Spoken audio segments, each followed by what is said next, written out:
Okay, dapat 100% tayo kung bumating. 100% to. Well, anyway, watching that video again, it's really brings back a lot of memories, no, nung mga years na nasa campus kami in U-Belt. I actually came from U-Belt, no, Victory. I got discipled there. And that spot kung saan nakatayo yung building natin, we used to do prayer walk. A lot of that every year. We would go and walk in Recto, Lepanto, Menjola. Meron ba dito nag-aral ka sa U-Belt area? Okay, taas mo kamay mo. Na dukutan ka na dati doon. Tapos, pag wala kang budget, tutusok-tusok ka lang ng pusit. Naalala niyo yan, ano?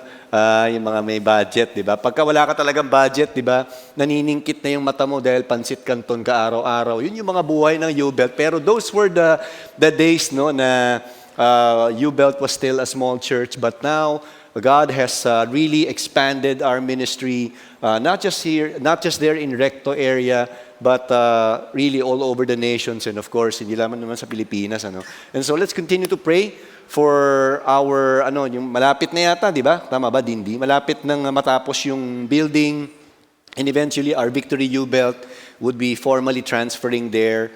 And hopefully, pag nakadaan kayo ng Maynila, kasi bare month, di ba, mamimili kayo sa Divisoria, daan kayo ng Lepanto, katabing-katabi niya yung UE. Okay, doon lang po sa area na, para kahit papano, makapagpa-picture ka at mabisita mo yung area natin, okay? It's a byproduct of your prayer, support, and really a lot of things that are happening already in U-Belt. Now, my name is Richard pala. I'm one of your pastors here. In case you were invited by someone for the first time, welcome to Victory Pasig. Ito yung 6 p.m. service natin. I hope that kung bago po kayo, no, you would be able to keep joining us, worshiping with us. Siyempre, ang prayer namin lagi. And I would always say this, na journey to. Okay? Hindi siya sana a-attend ka lang, but take time to journey and grow with someone. Okay? Maybe somebody invited you, or probably yung katabi mo mamaya, pwede ka magtanong sa kanya, paano ba ako mag-grow in my relationship with God? And that person can help you, hopefully, no? Tapos makasama ka sa isang victory group. Okay? Now, we are closing our series. Ito yung title ng series natin, 100%. And 2 weeks back, when we started the series, ang intention naman natin is as we go through the scripture together, as we study the Word of God together, ang desire natin, lumalim yung pagkakaintindi natin, yung understanding natin from what the scripture says about how we use our finances and our material resources for us to be faithful stewards. Okay? And at the end of the day, syempre, ultimately, ang goal natin is we honor Him with the way we use our finances and any material resources. And we did mention 2 Sundays back, when we talk about 100%, it's an idiom, okay? It's an idiomatic expression, commonly heard in workplaces, in sports teams, in schools. So, lagi nating marinig, bigay mo yung 100% mo. Okay, nasabihan ka na ba ng boss mo dati, hindi ka 100% magtrabaho. Aray ko, ma'am. Di ba? Mga ganun, 100% dapat tayo. Di ba? Minsan nga, hindi lang 100%, 110% pa. Narinig ko yung minsan coaches, no? Whenever we do small group with basketball teams, they would normally say, they would demand 110%. Okay? Meron bang ganun? Parang hirap yata, no? Lagpas ka dun sa completeness, no? Merriam-Webster defines the idiom 100% as completely or entirely. Okay? May katabi ka bang 100% to magtrabaho o kaya mag-aral? Hindi naman necessarily 100% lagi ang score, di ba? Siyempre, ang grade mo hindi laging 100% siguro, pero at least yung effort, yun naman na mahalaga. Okay? Meron ba dito 99 lang yung grade niya? Pastor, medyo matalino to, 99. Pwede na rin, ano? Now, we started a series by talking about setting apart all that we have for God. And 2 weeks back, I did mention this statement, no? We honor God by giving Him the first and the best of our resources, no? So, yun yung una. Second point na shinare ko nga 2 Sundays back, honoring God with our resources enables us to experience the fullness of His blessing. Okay, syempre, siya yung deserve ng best natin, no? Everything came from Him. Week 2, Pastor James talked about yung kaninang binabasa niya sa Matthew chapter 6, no? And we talked about setting apart our hearts through our giving. Okay? May kakompetensya ang puso natin, alam mo ba? Pwedeng si Lord yan or material possession or slash money. Okay? Yun yung kalaban ni God sa puso natin eh. And that's what we discussed last week. And tonight, we will land the series by discussing on the importance of setting apart our finances for the purpose of God. Okay? And so in reverence to the Word of God, let me invite everyone to stand as we read God's Word in 2 Corinthians chapter 9. Okay? 2 Corinthians is, alam niyo ba kung saan ang 2 Corinthians? Katabi po siya ng 1 Corinthians. Okay, ang talino talaga ng mga taga 6 p.m. 2 Corinthians chapter 9, verse 6. Okay? The point is this was the Apostle Paul writing this. He says, whoever sows sparingly will also reap sparingly. And whoever sows bountifully will also reap bountifully. Each one must give as he has decided in his heart, not reluctantly or under compulsion, for God loves a cheerful giver.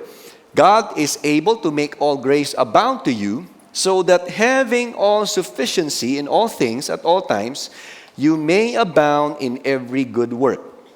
As it is written, He has distributed freely, He has given to the poor, His righteousness endures forever. And then in verse 10 it says, He who supplies seed to the sower and bread for food will supply and multiply your seed for sowing and increase the harvest of your righteousness. You will be enriched in every way to be generous in every way, which through us will produce thanksgiving to God.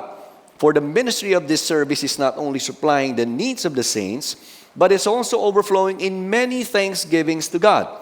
By their approval of this service, they will glorify God because of your submission that comes from your confession of the gospel of Christ and the generosity of your contribution for them and for all others, while they long for you and pray for you because of the surpassing grace of God upon you. Thanks be to God for His inexpressible gift. Let's all bow our heads. Father, we are committing the studying of your word tonight, and our prayer is through the guidance of the Holy Spirit, illuminate this very truth into our hearts, into our soul, Lord God. And our prayer is that we would have a greater understanding of your word, on how we handle our finances, on how we handle the wealth you've entrusted to each one of us. And we pray that just as you spoke to the original audience in the church in Corinth, may you speak to each one of us. Speak to us, give us a clear revelation of what you want us to learn, that we may be able to live this out. In Jesus' name, amen and amen. Let's all take our seats. Now, the first 5 verses, hindi na natin binasa yung unang 5 verses nito, no? But the first 5 verses of this chapter, makikita natin, Paul was actually starting to remind the church in Corinth of a collection, of a contribution na ibibigay nila sa church in Jerusalem. You might wonder why. Bakit may collection na gagawin si Paul? Okay? Nangutang ba yung church in Corinth? Hindi, actually. Ang concern dito, the church in Jerusalem at that time was encountering, or they were in a distressed period. Okay? Why? Because there was widespread famine at this time. And hindi lamang famine, but at the same time, yung mga Kristiyano nun, they were undergoing persecution. Okay? So matindi yung pagsubok nila dahil sa pananampalataya nila, nasusubukan sila. No? And a year before this, the church in Corinth made a pledge. Sabi nila, sige, susuporta kami. Tutulungan namin yung church in Jerusalem. But a year after, hindi pa rin nangyayari yung pledge or yung commitment nila to help the church. And so, part of the letter when the Apostle Paul wrote this in 2 Corinthians, he had to remind them, okay? Church, naalala niyo yung pangako niyo, please do come through for what you promised, okay? Or for what you pledged or committed, okay? Imagine if somebody pledged something to you, di ba? From time to time, medyo i-remind mo siya. Tama ba? Di ba parang ganun yung ginawa ni Apostle Paul? Now look at verse 2. Sabi niya rito, for I know your readiness, of which I boast about you to the people of Macedonia, saying that Achaia hindi to IKEA, kung saan kayo nagsha-shopping. IKEA, okay, baka ganun yung pagkakapronounce, no? Has been ready since last year, and your zeal has stirred up most of them. You see, when the Apostle Paul was making this reminder, sinasabi niya sa verse 2, alam niyo ba, church, pinagmamalaki ko kayo sa mga Kristiyano sa Macedonia. Okay, may mapa ba tayo nung, do we have a map of that? Ay, wala pala. Okay. Imagine nyo na lang may mapa sa harap ninyo. Okay. So, yung IKEA, okay, parang ano yan, ano? Nandito yung Macedonia sa itaas, nandito yung IKEA sa gitna. It's a region, at bahagi ng region ng IKEA ang Corinth. So, medyo nasa southern part siya ng ancient Greece during that time. So, imagine, the Apostle Paul was saying, pinagmamalaki ko kayo, church in Corinth, sa mga taga-norte. Okay, meron ba mga taga-norte dito? Yan, parang ganun siya yung picture nun. Pinagmamalaki ko kayo kasi generous kayo at na may pledge na kayo, tutulungan niyo yung church in Jerusalem. Okay? So yun yung sinasabi niya dito. In fact, sobrang na-inspire yung church in Macedonia, hindi pa man nila nabibigay yung contribution nila. The church in Macedonia started to participate in giving. Do you remember 2 Sundays back, I shared in 2 Corinthians chapter 8, the Macedonian church, ito yung description sa kanila in verse 2. Tingnan natin. Sabi niya rito, no, 2 Corinthians 8, verse 2, it says, in the midst of a very severe trial. May katabi ka bang mukhang nagdadaan sa very severe trial? Meron ba? Hindi, pastor, mukhang 5 times a day kumain to. May extra pa na snacks in between, di ba? Hindi, no? Pero yan, in the midst of a very severe trial, their overflowing joy and their extreme poverty. Grabe yung mga choice of words ni Apostle Paul, ano? Welled up in rich generosity. The Macedonian church, nauna na sila, inexpress nila, and they started to give ahead of time. Okay? Again, very severe trial. Matinding problema, matinding pagsubok ang hinaharap nila, pero anong attitude nila? They overflowed with joy. Diba? Sobrang saya nila habang nagbibigay sila. And their extreme poverty, taghirap sila, but they still had rich generosity. Nagbibigay pa rin sila. I don't know, I would just imagine when I was reading 2 Corinthians 8, baka nga once a day na lang sila kumain. Diba? Baka nga yung natitirang pagkain nila, pinaghahati-hatian pa nila sa kapitbahay nila. Ganun siguro sila kahirap. But, they were so generous in giving. So parang point ni Paul, guys, church, na-inspire nyo yung church in Macedonia, why don't you follow through with what you promised? So parang ganun yung gusto niya sabihin. Now, in verses 3 to 5, the Apostle Paul was basically adding up by saying, para naman hindi tayo mapahiya, at least bago kami dumating dyan to make the collection, kindly prepare it. Okay? Parang yun ang gusto niyo sabihin in verses 3 to 5. Prepare nyo na yung contribution nyo para pagka dumating kami and we make the collection, hindi naman siya mukhang napilitan lang kayo. Pero pinaghandaan nyo talaga ng mabuti. Now look at verse 5. So I thought it necessary to urge the brothers to go on ahead to you and arrange in advance for the gift you have promised so that it may be ready as a willing gift, not as an exaction. Pag sinabing exaction, in other translation, grudgingly given. Okay?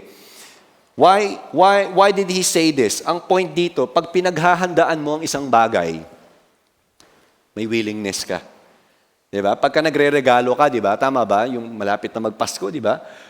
Pagka ang ka-exchange gift mo, talagang pinaghahandaan mo yun eh. Diba? Hindi naman yung nadampot mo lang, ay ito pwede na itong tubig na to, mukhang halaga 100 pesos to, babalutan mo lang. Hindi naman siguro ganun, diba? Pinagbubuhusan mo ng oras yan pagka ano eh, diba? Tama ba? O konti na lang ba gumagawa nun? Wala na ba exchange gift ngayon? Diba? Diba pagka may binibigay ka regalo, pinaghahandaan mo, lalo na kung invited ka sa wedding. Tama ba? Pag invited ka sa wedding, lalo naka-close mo siguro yung nag-invite sa'yo na ikakasal, pinaghahandaan mo yan eh. So parang ganun yung gusto niya sabihin, hindi sana siya napilitan ka lang.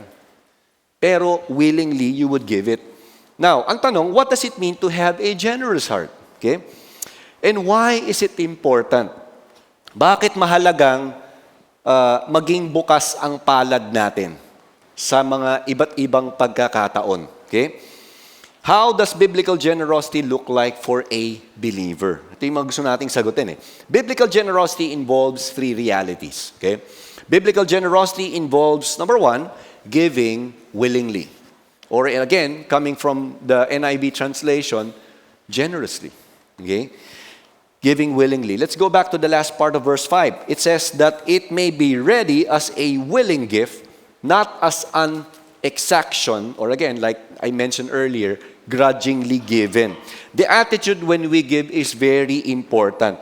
Kasi pwede namang significant yung bibigay mo na pangtulong sa isang taong nangangailangan. Pero pag napilitan ka lang, hindi siya generous giving. Okay? Naranasan mo na ba yon? Somebody gave you something, pero alam mo lang, ramdam mo, hindi man niya sinasabi, pero napilitan siya.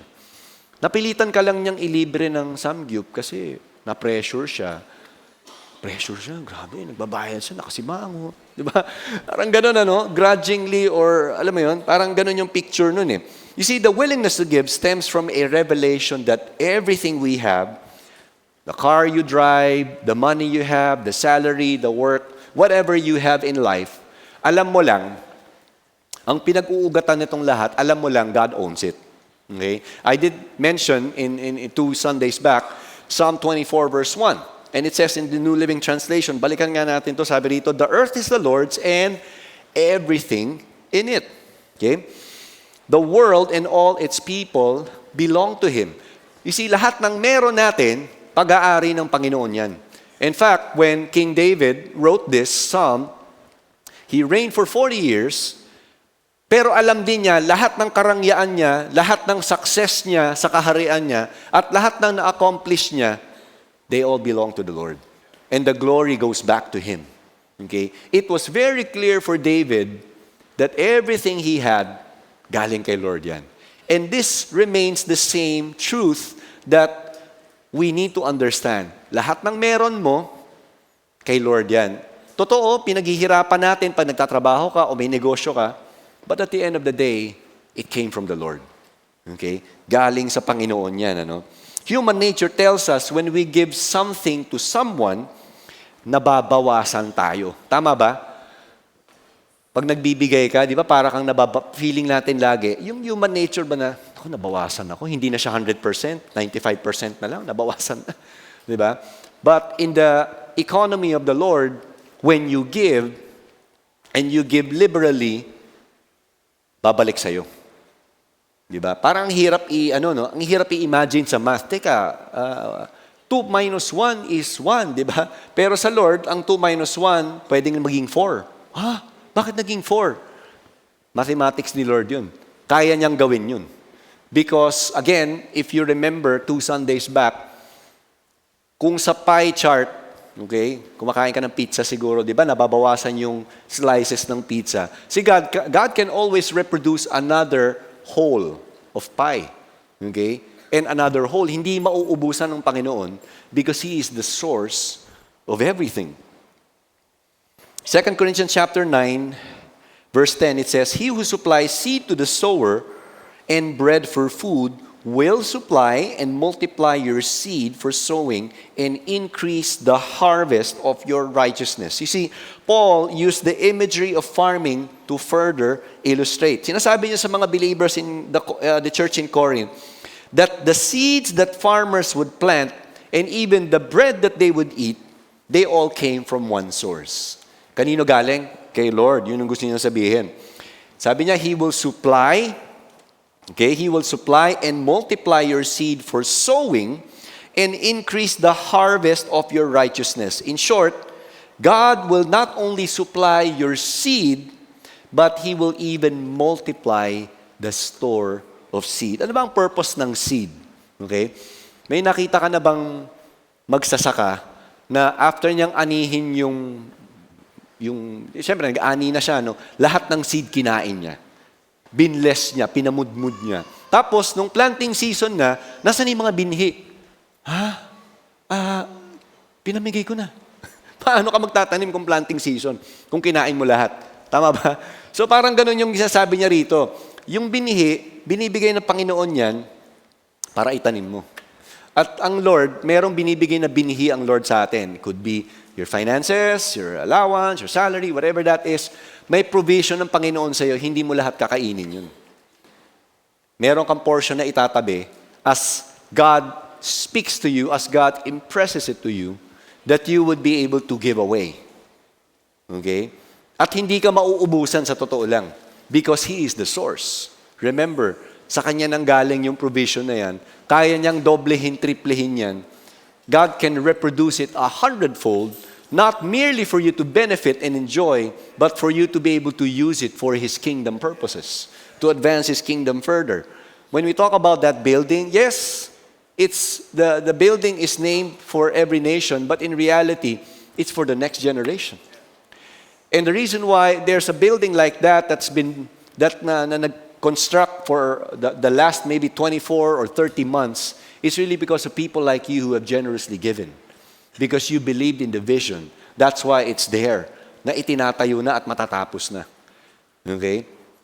So, again, when we carefully analyze what God is trying to do from this verse, hindi lang niya gustong i-prosper tayo, but He wants to use us. Okay? So that we can be a blessing, a channel of His blessing to others. To be able to give, to be able to bless someone. And He is the one who would be able to increase that harvest of righteousness. Okay? Imagine mo na lang ulit, balikan natin yung Macedonian church. They may be in extreme poverty. They may be going through very severe trial. But because they understood the meager amount we have, it still belongs to God. And when God tells us to bless it, we're going to give it away because we know He will provide for us. Iba-iba man tayo ng economic status in life, no? Some of us probably have a surplus. Some of us probably have a big savings. Some of us have different investments. Some of us, sakto lang, tama lang. But in reality, God wants to use whatever amount that is sa buhay natin so that we can be an answer to someone's prayer and be a blessing. And the Apostle Paul, as I continue, no, as the Lord increases your store of seed, so to speak, ang prayer natin, that we would not allow greed to interrupt yung flow ng provision niya sa buhay natin. Now look at verse 8. Ang tanong, what would enable us to give willingly and generously? Alam niyo kung ano?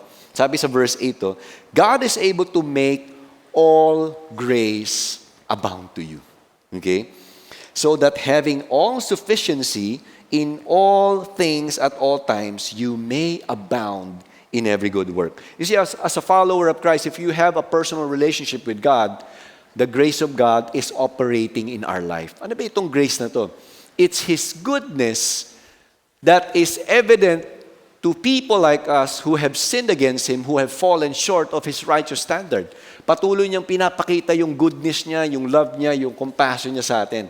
That's the evidence of His grace every day. And as a follower of Christ, as He blesses us, and as we experience His amazing grace, we don't have to be dictated by the old way of thinking or the old way of living in terms of finances and possession. Pag may binigay ang Panginoon sa atin, and when God tells us, why don't you give that away? Why don't you give a portion of that away?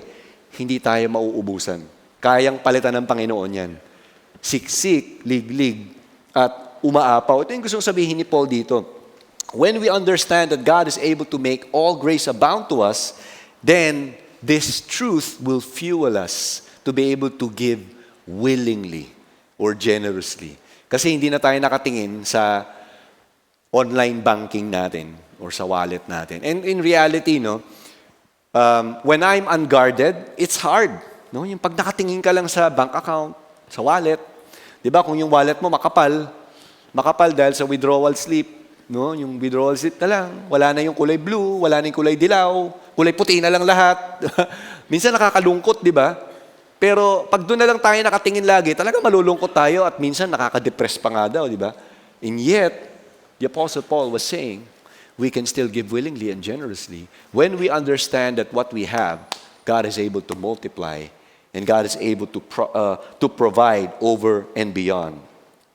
Because God is assuring us He is able to meet all our needs according to His glorious riches. Look at verse 8 in the New Living Translation. Sabi niya rito, God will generously provide all you need. Sino sa inyo may need ka? Ayun, mga 40%. Yung mga hindi nagtaas ng kamay, wala kayong pangangailangan. Hindi naman.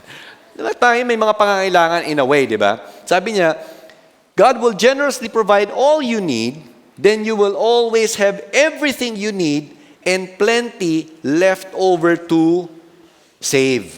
Ganun ba? Hindi. Share with others. Okay?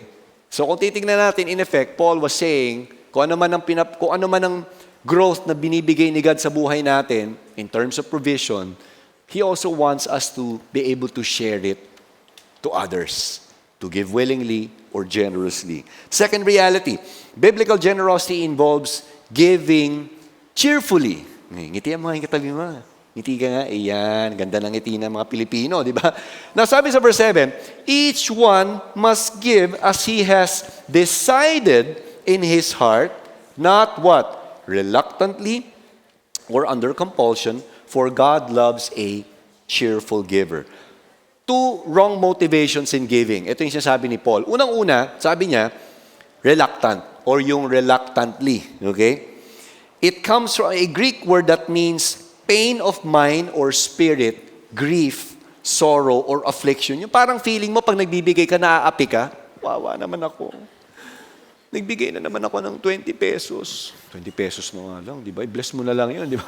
Nagbigay na naman. Parang ano ka, awang-awa ka sa sarili mo kasi nawalan ka ng pera. Ganon yung picture nung reluctance na sinasabi niya. Paul was saying, wag ka magbigay ng masakit sa loob mo. Okay? Kung magbibigay ka na rin lang, willing. Bigay mo ng willingly. Why? Okay? Our giving should be our worship to God, no? And more importantly, it has to be an inward response, okay, of our love for God. Why? Because giving is an overflow of our love for God. Pag umaapaw ka ng security at confidence kay Lord, pag sinabi ni Lord, ibigay mo yan, o magbigay ka ng certain amount, o i-bless mo tong taong to, o meron kang 10 syurak, okay, magbigay ka naman ng 5 dun sa isang organisasyon dyan or mag-donate ka, hindi masakit sa'yo. Alam mo bakit? Kasi alam mo, Lord, galing naman sa'yo to eh. At dahil sinabi mong ibigay ko to, ibibigay ko to.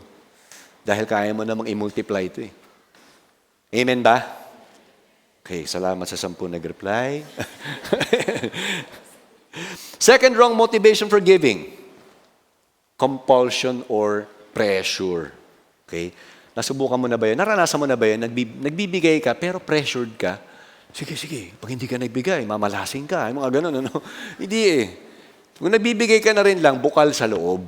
Okay? Yun yung gusto sabihin ni Paul dito. You're not under compulsion. From the original text, no, in the Greek, pagka compulsion, you are under pressure of any kind pag nagbibigay ka. And hindi rin ito yung klase ng attitude na gusto makita ni God sa atin pag nagbigay tayo. When we give, you freely give it. Di ba? Imagine kung pera to, tapos ibibigay ko kay Sesto, tapos habang kinukuha niya, nakakapit ka pa din. Yung talagang, bibigay mo, iniisip siguro ni Ses, bibigay kaya sa akin to talaga? Di ba? Para nagtatag of war kami, di ba? Pero hindi ka sana under pressure, yun ang gusto niya sabihin. But when you give it freely. Again, it goes back to that security and understanding. Lord, galing sa'yo to. And when you tell me to give it away, kaya mo namang ibalik to. Siksik, liglig, umaapaw. Di ba? When we are giving under compulsion, you give because you feel like somebody is looking at you. Nako, nakatingin si Pastor James sa akin. Nakakahiya naman, di ba? Hindi sana ganun, no? But when we experience the amazing grace of God, kahit walang nakatingin sa'yo, you'll just give because you know, Lord, galing sa'yo to. This belongs to you. Okay? Or I'm gonna bless a scholar, for example, a real-life scholar, because you say so. And I'm gonna partner with this person. Paul said in the latter part of verse 7, God loves a cheerful giver. Cheerful, the word cheerful comes from the Greek word hilaros. Okay? Ganda, no? Pagka ang pangalan mo, Hilario. Yung pangalan ng papa ko, Hilario. Okay? Yung cheerful, masayahin. Habang nagbibigay ka, nakangiti ka. Di ba? Yung ngiti mo hanggang tenga, sabi nga nila. It pertains to being full of cheer, glad, and happy. In short, you enjoy giving because it is an overflow of your relationship with Christ. Okay? Masaya ka, nag-e-enjoy ka sa relationship mo with the Lord, meron kayong intimacy ni Lord, and as God impresses to you things to bless someone, you would just give it away with a smile. And you're very secure because you know it's Christ who tells you. We can give cheerfully because we know the resources we give hindi lamang tututulong sa iba, hindi lamang tututugon sa pangangailangan ng ibang tao. Alam mo kung bakit? But your cheerful giving and attitude, as we demonstrate it, it can serve as an open door for a recipient as well. Makikita niya, ang bait pala ng Lord. For some people, they probably have no concept of God, but when you start blessing that person, pwede siyang magka-idea, ganun pala ang Kristiyano. Generous pala. No, tumutulong pala siya. And sometimes, whenever we bless someone, that can even be an open door para masharean mo pa kung sino si Lord sa buhay nila. Kasi pwede magtanong yan, bakit ka pala bigay? Ano bang meron? And that can be an opportunity for you to share what Christ has done in your life. So we give willingly, we give cheerfully. Finally, the third reality of biblical generosity is it involves giving that leads to thanksgiving and honor to God. It leads to thanksgiving and honor to God. The whole purpose of generosity, ano ba ang whole purpose ng generosity? Bakit ba mahalaga, importanteng bukas ang palad natin? Okay? Ito sabi ni Paul, verse 12 and 13. For the ministry of this service is not only supplying the needs of the saints, that is also overflowing in many thanksgivings to God. By their approval of the service, they will glorify God because of your submission that comes from your confession of the gospel of Christ and the generosity of your contribution for them and for all the others. In a practical sense, what was Paul saying here? Generous giving would mean meeting the very need of the church in Jerusalem, at least in that context. But when God promises to give and when we participate in blessing someone, then giving leads to thanksgiving and honor to God. Alam mo yun, yung pag may tumanggap ng blessing na nanggaling sa'yo, at alam nila na generously you gave it, willingly you gave it, cheerfully you gave it, nare-refresh din sila nabe-bless din sila. And especially when they start to discover that you are a follower of Christ. Yun yung parang isipin nila, wow, itong taong to. Marami man siyang dinadaanan sa buhay, pero willingly pa rin siya tumulong. Ano kayang meron? That can be an opportunity for that person to know Christ further through our generosity. You see, consider the more than 40 real-life scholars we have. Ilan bang delta? 43? 44? 45. We have 45 real-life scholars today in Victory Pasig alone. And I think all over the Philippines, we have a lot. Over 1,000, I think. And for the last 20 years, ilang daan na ang gumraduate. Okay? Nakapag-aral, nabigyan ng pagkakataong mag-aral. And a lot of them, okay, I think we have pictures of our recent graduates dito sa recent batch natin. Some of them, may mga awards pa, di ba? May mga Latin awards pa na hindi ma-pronounce, di ba? Pero imagine, without our support, without our generosity, without our prayer, they wouldn't have the opportunity to study. Okay? And in fact, bakit buwan-buwan, nagpapakita tayo ng video ng real life? Testimonies of students who have graduated already. Ngayon, maganda na ang buhay, and hindi lang maganda buhay nila, hindi lang nila nabigyan ng magandang buhay ang pamilya nila, pero ginagamit na rin sila ni Lord in nation building. Think about it. At hindi lang yun. Kristiyano na sila, pati pamilya nila nagiging Kristiyano pa. Alam nyo ba, buwan-buwan, every, I think, fourth Saturday of each month, may tinatawag tayong yung meet up with the parents of the real life scholars. Ano tawag doon?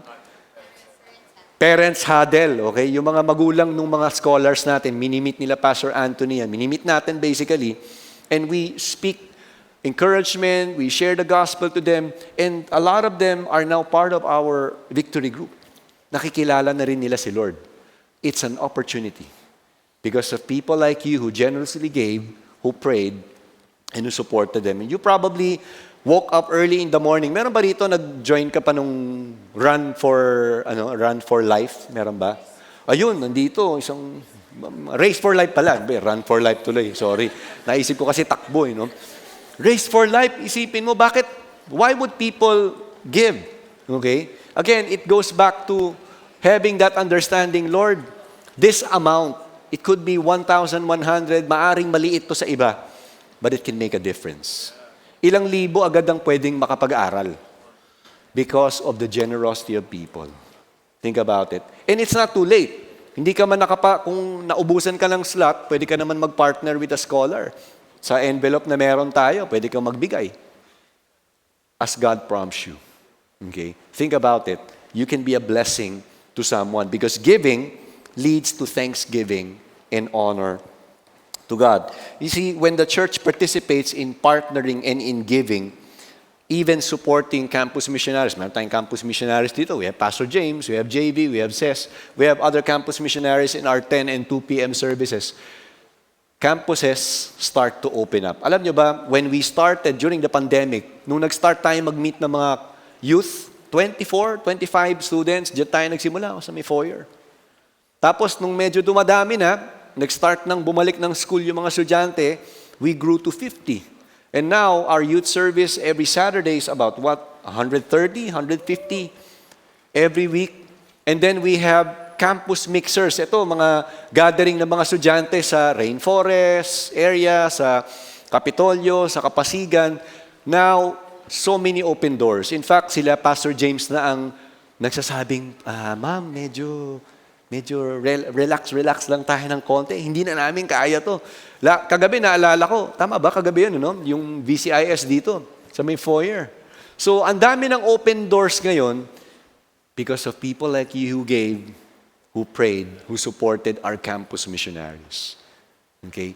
Why? Giving leads to what? It leads to thanksgiving and honor to God. When the church actively gives to world missions, buwan-buwan, nagpapakita tayo ng video. And recently, I saw a video of a testimony of Pastor Rico. He used to be our senior pastor in Victory Ortigas.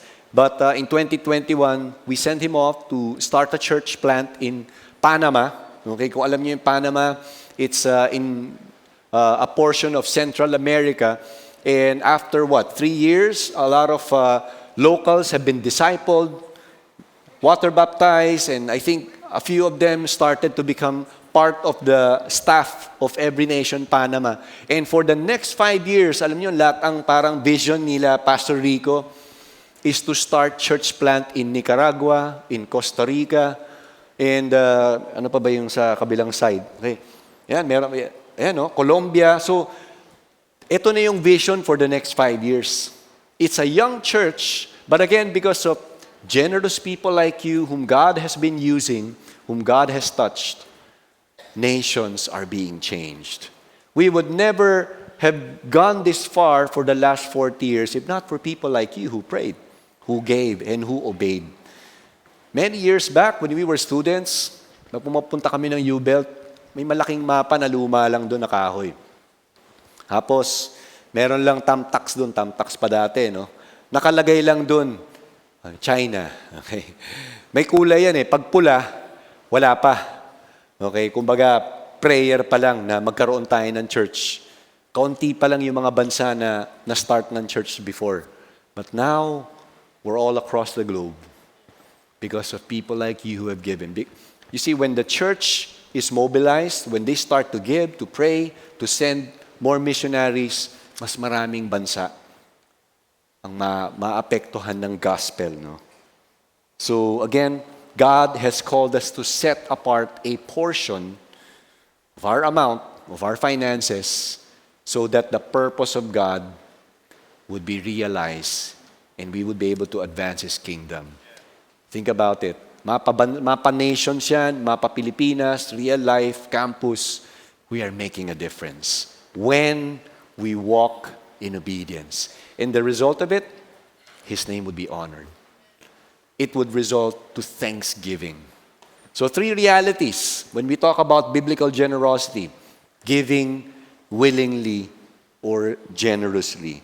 Pangalawa, we give cheerfully.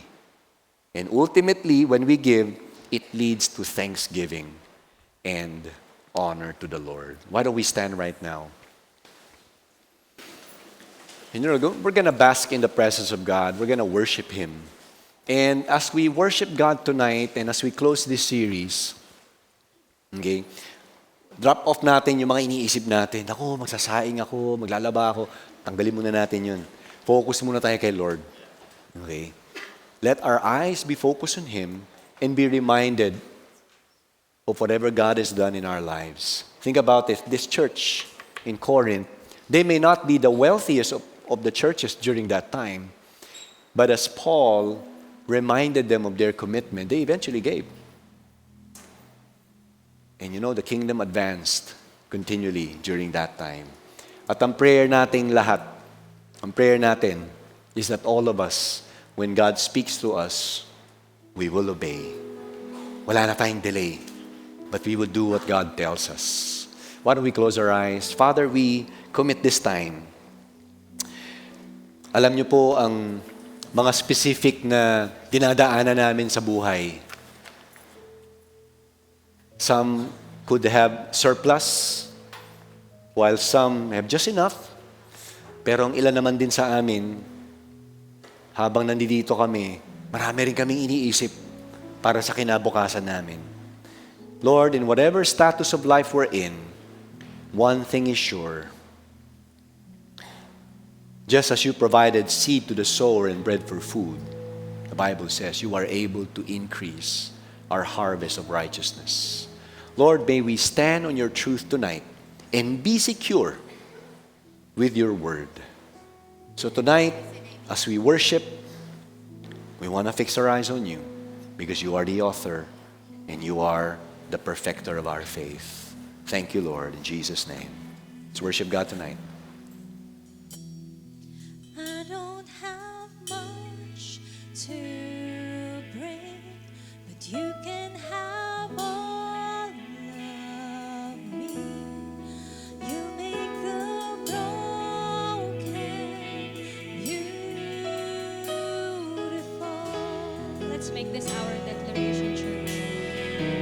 Ever I'll burn for you.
Can we give God praise for that word? How many of you, you're excited but at the same time you're a bit challenged? Challenge ka this week to probably ready ka ba? Tanong mo naman yung katabi mo, ready ka ba to give willingly and cheerfully this week? Okay, meron ka bang baka family member mo, ka-team mo? And you know, we hope that this week you will take a step of faith to give. That you will take a step of faith to give willingly and cheerfully to whatever God will lead you. But I also believe, you know, maybe for some of us, maybe challenge siya yung magbigay, hindi dahil kulang financially, but it's a matter of the heart. You know, ang kailangan mong iset apart more than your finances first is your heart. To offer it to God. Like what we were talking about, yung series natin, 100%. Kumbaga, hindi pwedeng 50% lang yung gusto mo ibigay. Na Lord, etong part lang ng buhay ko. At the end of the day, it boils down to lordship. 100% Lord, hindi lang ikaw yung may say ng finances ko, ikaw yung may say ng buhay ko. At kapag ikaw yung may say ng 100% ng buhay ko, then Lord, I get to really now start to give willingly, cheerfully, and all these things will eventually give glory to God. I want to ask everyone to bow down your heads. I want to pray. For some of us, maybe it's a prayer of really saying, Lord, have your way in my heart. You're a follower of Christ, but lately medyo shaken ka. And we want to pray for you. We want to have faith, and we want to stand together and say, Lord, you have the 100% of our hearts. Why don't you raise your hand, and we're going to pray together. Lord, sometimes when we look at yun nga, yung bills at the news, sometimes we're easily shaken. But Lord, again, we are not working under the economy of the world, but we are working under your economy. Your economy that, Lord, hindi nawawala ng supply. All the things that we see in Scripture, Lord, we can bank on your promises because it has been proven true and it has been proven, really, your character has been proven to be faithful as well. And so, Lord, I pray with all the worries in our minds, with all the anxiousness, Lord, that we think of. Lord, I pray that you would replace it with promises in Scripture. Lord, we pray that we would hold on to you and we would fix our eyes on you no matter what. And out of our awe of your goodness, of your character, Lord, we would give willingly and cheerfully to whatever you want us to give. You can put down your hands. Maybe for some of you, today is the day that God is telling you, I want your heart. I want to start with your heart. You haven't given your life to Christ. But you know, the picture of a person giving willingly and cheerfully leading to praise to God, the perfect picture of that is God. When God sent His Son, Jesus, to die on the cross, He gave His Son to us willingly, cheerfully, for our redemption and for our reconciliation. Maybe you've been far away from God,